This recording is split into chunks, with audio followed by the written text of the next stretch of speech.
You're listening to the CyberWire Network, powered by N2K.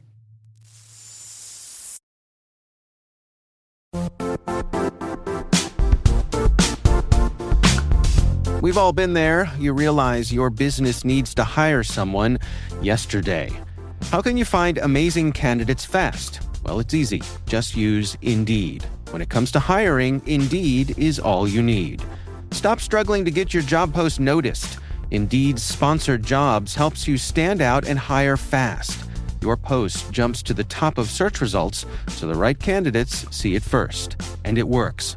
Sponsored jobs on Indeed get 45% more applications than non-sponsored ones. One of the things I love about Indeed is how fast it makes hiring. And yes, we do actually use Indeed for hiring here at N2K CyberWire. Many of my colleagues here came to us through Indeed. Plus, with sponsored jobs, there are no subscriptions, no long-term contracts. You only pay for results. How fast is Indeed? Oh, in the minute or so that I've been talking to you, 23 hires were made on Indeed, according to Indeed data worldwide. There's no need to wait any longer. Speed up your hiring right now with Indeed. And listeners to this show will get a $75 sponsored job credit to get your jobs more visibility at Indeed.com/cyberwire. Just go to Indeed.com/cyberwire right now and support our show by saying you heard about Indeed on this podcast. Indeed.com/cyberwire. Terms and conditions apply. Hiring? Indeed is all you need.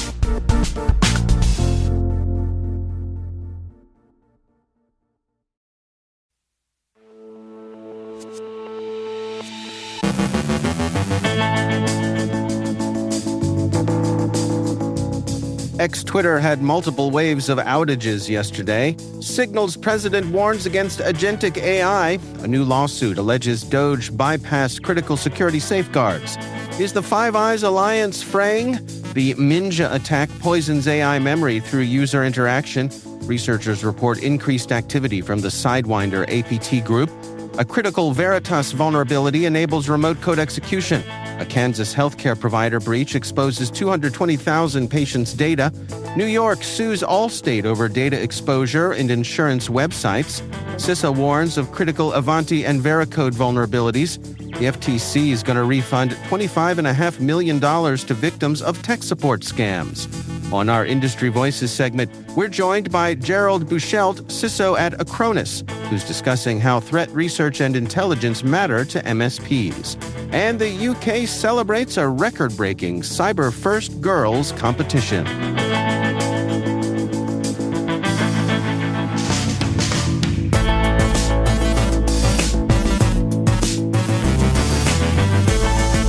It's Tuesday, March 11th, 2025. I'm Dave Bittner, and this is your CyberWire Intel Briefing.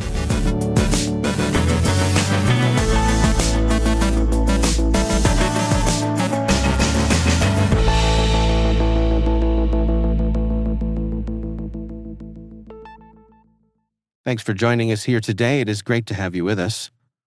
A cyber attack caused outages on Twitter on Monday, with reports indicating multiple attack waves. While Elon Musk called it a massive cyber attack and suggested a coordinated group or nation-state was involved, details remain unclear. Musk later pointed to IP addresses from Ukraine, but sources say most attack traffic came from the U.S., Vietnam, and Brazil. The attack was likely a DDoS attack, where compromised devices overwhelm a system with traffic. The Dark Storm team, a pro-Palestine hacktivist group possibly linked to Russia, claimed responsibility. Other groups, including anonymous affiliated hacktivists, also took credit, but verifying these claims is difficult. Cyber attacks like these often blur the lines between hacktivism, cybercrime, and state-sponsored operations. Twitter has been targeted before, including by Anonymous Sudan, a group whose members were recently charged in the U.S. for offering DDoS services. Investigations into this latest attack are ongoing. Speaking at the South by Southwest conference, Signal President Meredith Whittaker warned that agentic AI poses serious privacy and security risks. She compared AI agents to putting your brain in a jar as they perform tasks on users' behalf, such as booking tickets, managing calendars, and sending messages. To function, these agents would need deep access to users' systems, including web browsing, credit card details, messaging apps, and calendars, likely with root-level permissions. She cautioned that processing such tasks would almost certainly happen on cloud servers, exposing sensitive data. Whitaker stressed that integrating AI agents with secure messaging apps like Signal would compromise message privacy. She also criticized the AI industry's reliance on mass data collection, arguing that prioritizing bigger is better AI risks further eroding privacy in exchange for convenience.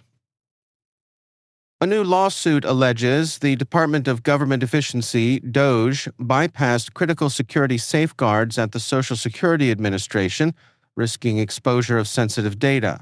Former SSA Acting Chief of Staff Tiffany Flick warned that DOGE operatives, led by Mike Russo, pressured officials to grant system access to Akash Baba, despite unresolved security clearances. DOGE's push for unrestricted data access ignored federal protections designed to prevent financial exploitation and unauthorized system breaches. Flick accused DOGE of forcing staff to share highly sensitive information via potentially unsecured email channels, relying on AI tools to analyze data and determine federal job cuts. She resigned after security policies were disregarded, and Leland Dudek, a mid-level analyst, was elevated to acting commissioner. The AFL-CIO-backed lawsuit warns that DOGE's actions jeopardize national security, with federal cybersecurity experts sounding alarms over mass government dismissals and weakened data protection measures. NBC News reports several U.S. allies are reconsidering their intelligence sharing protocols, fearing that President Trump's warming ties with Russia could compromise sensitive data. Sources say concerns center on protecting foreign assets, as intelligence agencies are bound by strict commitments to shield sources' identities. Members of the Five Eyes Alliance, the UK, Canada, Australia, New Zealand, along with Israel and Saudi Arabia, are evaluating whether to limit intelligence flow to Washington. While publicly downplaying concerns, some officials privately question U.S. reliability and the risk of intelligence leaks. Trump's recent pauses in intelligence assistance to Ukraine and the reported halt of cyber operations against Russia have heightened security worries. Some fear a U.S.-Russia cyber détente, despite Russia's history of harboring cybercriminals. Former intelligence officials warn that Moscow is an unreliable partner, and scaling back intelligence sharing could undermine global security efforts. Researchers from Michigan State University, University of Georgia, and Singapore Management University have uncovered a new attack method that manipulates AI models with memory without requiring back-end access. Dubbed Minja for memory injection attack, the technique allows a regular user to poison an AI's memory simply by interacting with it. The attack injects misleading prompts into the model's memory, altering future responses.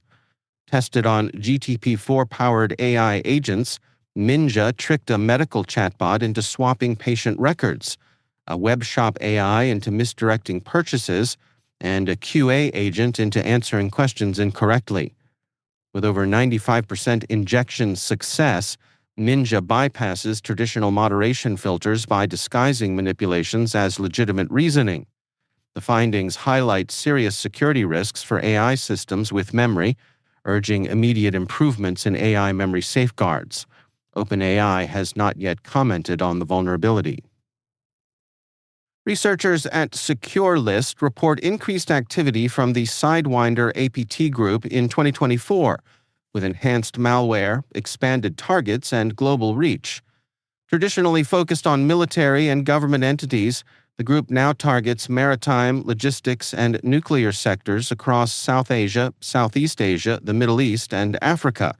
Using spear-phishing emails, Sidewinder exploits a vulnerability to deploy StealerBot, a post-exploitation toolkit. Their malware, disguised as legitimate DLL files, includes advanced evasion techniques like control flow flattening. Sidewinder rapidly adapts, modifying malware within 5 hours of detection. Their continued reliance on old vulnerabilities underscores the importance of patching outdated systems to defend against sophisticated threats targeting critical infrastructure worldwide. A severe remote code execution flaw in Veritas Arctera InfoScale exposes enterprise disaster recovery infrastructure to attack.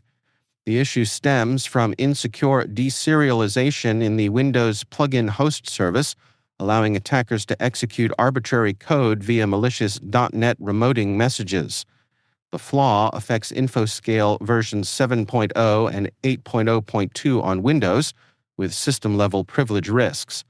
Veritas advises disabling plugin host or using manual DR configurations to mitigate exposure. Security experts warn that outdated technologies like .NET deserialization remain prime targets, requiring proactive defense beyond patching. Organizations should audit DR workflows to prevent exploitation. A December cyber attack on Sunflower Medical Group compromised 221,000 patients' sensitive data, including social security numbers, medical records, and insurance details. The breach, discovered January 7th, revealed hackers had been inside the system since mid-December, stealing files. While Sunflower has not confirmed a ransomware attack, the Riceda ransomware gang claimed responsibility, demanding $800,000. The company notified regulators, offered credit monitoring, and stated no operational disruptions occurred. Riceda has previously targeted healthcare and nonprofit organizations, heightening concerns over medical data security. New York State is suing Allstate Insurance for failing to secure personal data, allowing criminals to steal thousands of driver's license numbers from poorly designed quote-generating websites. The issue stemmed from National General, an Allstate unit, which exposed driver's license numbers in plain text during the quoting process. Fraudsters exploited the system, harvesting at least 12,000 records for identity theft and unemployment fraud.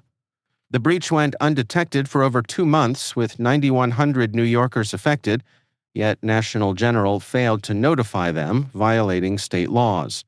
Another 187,000 individuals' data was compromised due to weak access controls, including plain text passwords and no multi-factor authentication for insurance agents. New York seeks penalties and an injunction against continued security failures.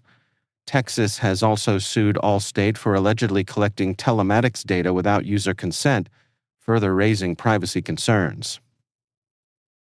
CISA has added 3 critical Avanti endpoint management vulnerabilities to its known exploited vulnerabilities catalog. These path traversal flaws allow unauthenticated attackers to leak sensitive information remotely. CISA also flagged 2 Veracode vulnerabilities, an unrestricted file upload flaw, and an SQL injection vulnerability. The agency urges all organizations to immediately patch these issues to prevent cyber attacks. The Federal Trade Commission will begin distributing $25.5 million in refunds to over 736,000 consumers deceived by Restoro and Reimage, tech support companies that used fake system warnings to trick users into paying for unnecessary computer repairs. These firms impersonated Windows pop-ups, falsely claiming devices had malware or performance issues. Investigators found their software fabricated security threats to push users into buying repair plans ranging from $58 to $499. Fined $26 million in 2024, the companies are now banned from deceptive telemarketing. The FTC continues to crack down on fraudulent tech practices, previously targeting TurboTax, Avast, and data brokers. Refunds will be sent via PayPal starting March 13th, with recipients needing to redeem them within 30 days.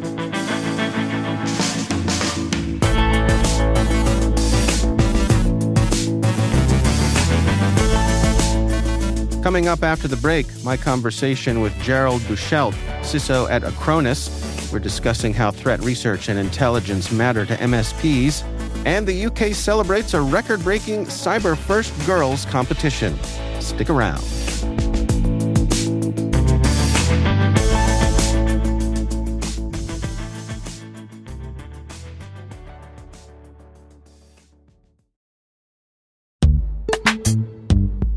Cyber threats are more sophisticated than ever. Passwords, they're outdated and can be cracked in a minute. Cyber criminals are intercepting SMS codes and bypassing authentication apps. While businesses invest in network security, they often overlook the front door, the login. Yubico believes the future is passwordless. YubiKeys offer unparalleled protection against phishing for individuals, SMBs, and enterprises.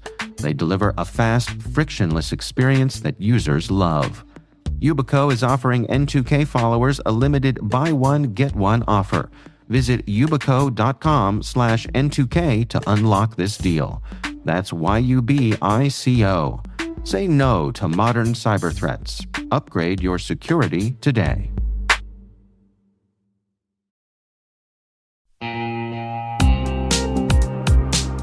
Do you know the status of your compliance controls right now? Like, right now. We know that real-time visibility is critical for security, but when it comes to our GRC programs, we rely on point-in-time checks. But get this. More than 8,000 companies like Atlassian and Quora have continuous visibility into their controls with Vanta. Here's the gist. Vanta brings automation to evidence collection across 30 frameworks, like SOC 2 and ISO 27001. They also centralize key workflows like policies, access reviews, and reporting, and helps you get security questionnaires done 5 times faster with AI. Now that's a new way to GRC. Get $1,000 off Vanta when you go to vanta.com/cyber. That's vanta.com/cyber for $1,000 off.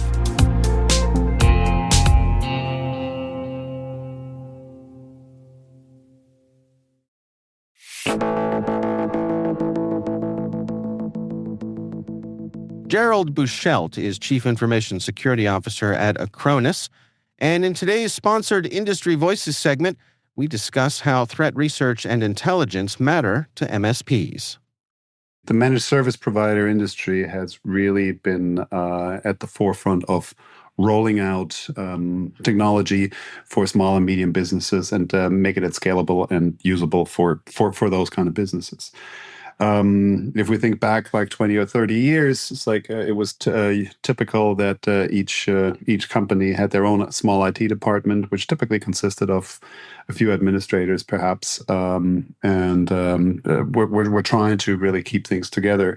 With the increasingly complex IT environment that we are seeing today, whether it's a laptop management, endpoint management, or SaaS services, it's like a public cloud usage, et cetera, et cetera. It's like these kind of challenges become harder and harder, and it becomes prohibitively expensive for a small or even a medium-sized business to operate those kind of technologies completely on their own, which is why the managed service provider really came into play. It's like where the IT department as a service, if you want, started to really take shape over those last, I would say, 25 years, give or take, and has been overall quite successful because it allows businesses to focus on their actually core mission objectives instead of having to invest fairly heavily into personnel and resources around technology enablement. And I think this trend is going to continue and actually going to accelerate over the next years and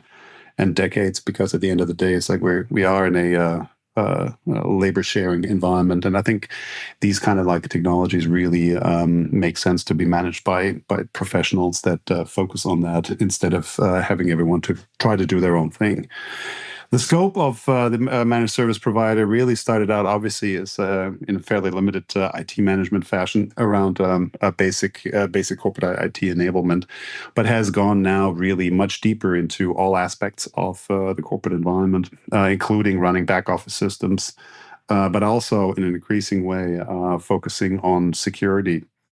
We have even specialized managed service providers, managed security service providers, which are focusing specifically on the needs, security needs, compliance needs for companies. They're sometimes standalone entities, sometimes they're part of managed service providers. And they're really, it's like looking at defining the overall requirements for companies' security posture, and then ultimately risk exposure to the world. Well, let's dig into threat research and threat intelligence specifically. I mean, why do these matter to MSPs? It's, at the end of the day, it's like in order to set up any kind of sensible security program, you need to understand what you're actually dealing with. If you just do security based on compliance checklists or quote unquote by the numbers or what the book says, then you end up creating environments that are not necessarily addressing the actual threats that that your customers are facing. You end up potentially overspending on certain types of controls that are really not necessary or can be dealt with in different ways, and you potentially underspend on absolutely critical controls that are not on your radar screen. So it's like understanding threat intelligence is really important at multiple levels.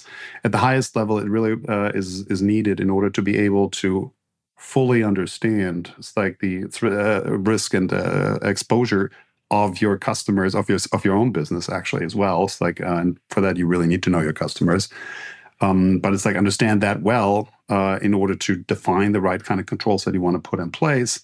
And then at a lower level, it's like you want to rely on vendors such as Acronis to really leverage telemetry and advanced threat information that we can collect from our many workloads in order to be able to create an environment that is proactively locking down things and proactively preventing issues. One of the things that strikes me, and correct me if I'm mistaken here, is that things like antivirus and anti-spam, you can deploy those in a very automated kind of way. But threat intelligence and threat research require more human intervention and more thoughtfulness. And I suppose to that end, more effort. Is that an accurate perception? Yeah, but I would say that you can definitely see it this way. If you have a simple antivirus or anti-malware agent on your laptop, it's like you're obviously attempting to proactively prevent certain issues to happen. It's like, and you can do all kinds of fun things, signature-based detection. You can do heuristics. You can integrate this with the overall network stack to see it's like what type of systems your laptop is communicating with, and based on that, perform certain automated action.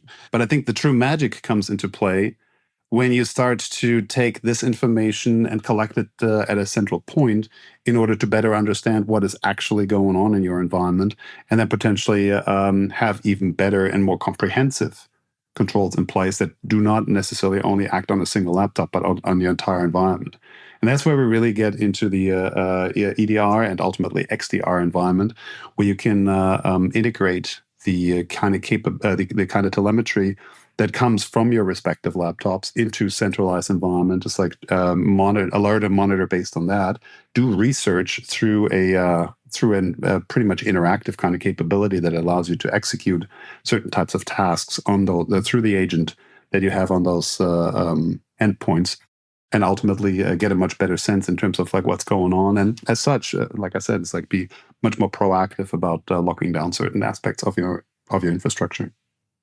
It seems to me also that, working with a third-party provider, such as you and your team, you get the benefit of all the other organizations that you all are looking at. Beyond my own moat around my organization, you all have view into things that I otherwise wouldn't have any window into. Very much so. Yeah, it's like that is the strength that comes from working with an organization such as ours that does not only push out a product, but it's like really also invests back into leveraging the information that we're getting. And again, it's like I think there's good means of good kind of like approaches to do this on multiple levels. It's like it's like improving the product itself. It's like improving the detection capabilities, improving our signatures beyond what is generally available through through things like Total Virus or so, and then really go out with augmented and much more targeted things. We see a lot of what's happening in the MSP space because we do have a lot of customers and partners in that range. So it's like it allows us to really leverage those things better. And that's all at the tactical level, at the technical implementation level. The kind of reports and the kind of like updates that we provide outside of that are really also very helpful for our MSP partners and the community at large to understand what's actually happening in that space from a more conceptual perspective. What are your recommendations, for an organization that wants to implement this, wants to make threat research and threat intelligence more a factor in their day-to-day operations? How would you recommend they proceed? So at the simplest levels, it would be really just picking a vendor, trusted vendor that implements this in their own product and has a proven track record of hopefully many years to really include advanced threat information from their own systems as well as from others in and using that for protecting customers' endpoints. But at the same time, it's like I would also always say it's like you do want to have a function in your security team that looks at this from a more 20,000-foot level perspective and really tries to understand it's like what the company is doing, what the customers of the company are doing, how this maps back to what's going on in the overall digital underground. Does this attract specific cyber criminals? Does this attract only script kiddies? Or do you perhaps even attract certain types of nation-state adversaries, which is not super typical, but it does happen quite a bit as well. Based on that information, you really then want to review is like what it is that you're doing. And as such, then optimize your resources. Like if you're not dealing with nation-state adversaries, then there are certain things that you may be able to get away with not doing with quite so much depth, versus like if you are exposed to those kind of threats. That's Gerald Buchelt, CISO at Acronis.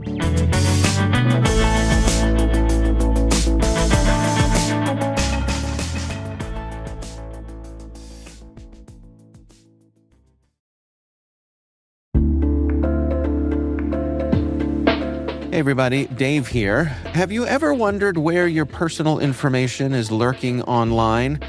Like many of you, I was concerned about my data being sold by data brokers. So I decided to try Delete Me.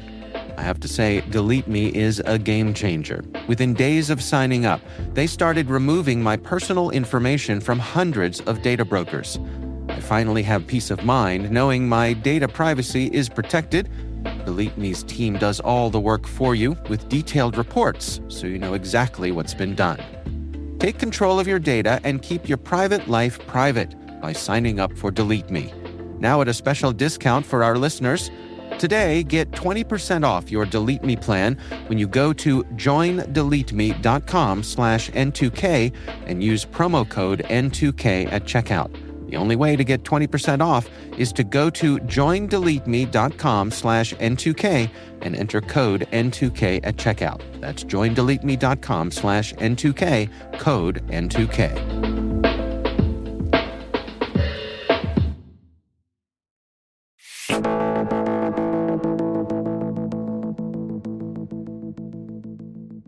And finally, this year's Cyber First Girls competition in the UK has not only crowned its winners, but also inspired the next generation of cybersecurity professionals.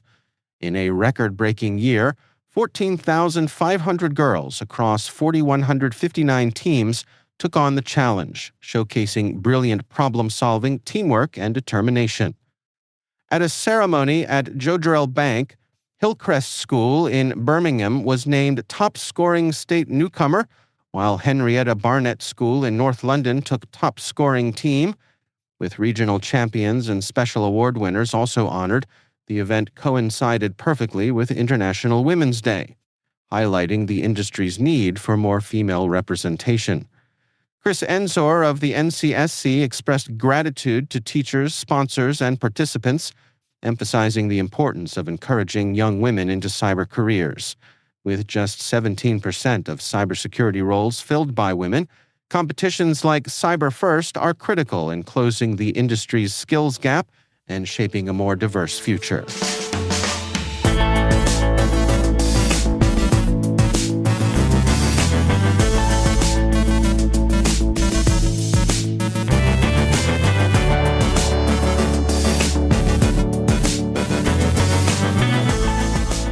And that's the CyberWire. For links to all of today's stories, check out our daily briefing at thecyberwire.com. We'd love to know what you think of this podcast. Your feedback ensures we deliver the insights that keep you a step ahead in the rapidly changing world of cybersecurity. If you like our show, please share a rating and review in your favorite podcast app. Please also fill out the survey in the show notes or send an email to cyberwire@n2k.com. N2K's senior producer is Alice Carruth. Our CyberWire producer is Liz Stokes. We're mixed by Trey Hester with original music and sound design by Elliot Peltzman. Our executive producer is Jennifer Iben. Peter Kilpie is our publisher, and I'm Dave Bittner. Thanks for listening. We'll see you back here tomorrow.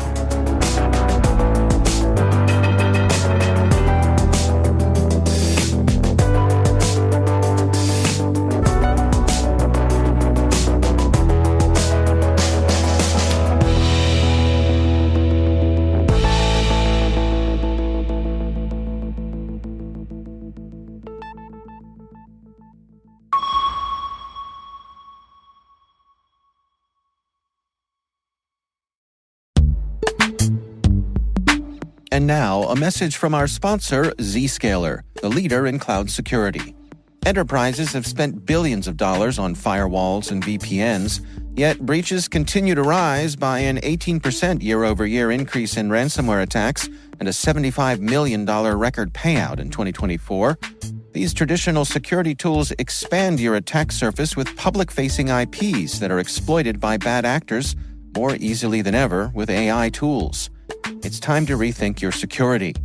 Zscaler Zero Trust plus AI stops attackers by hiding your attack surface, making apps and IPs invisible, eliminating lateral movement, connecting users only to specific apps, not the entire network, continuously verifying every request based on identity and context, simplifying security management with AI-powered automation, and detecting threats using AI to analyze over 500 billion daily transactions. Hackers can't attack what they can't see. Protect your organization with Zscaler Zero Trust and AI. Learn more at zscaler.com/security.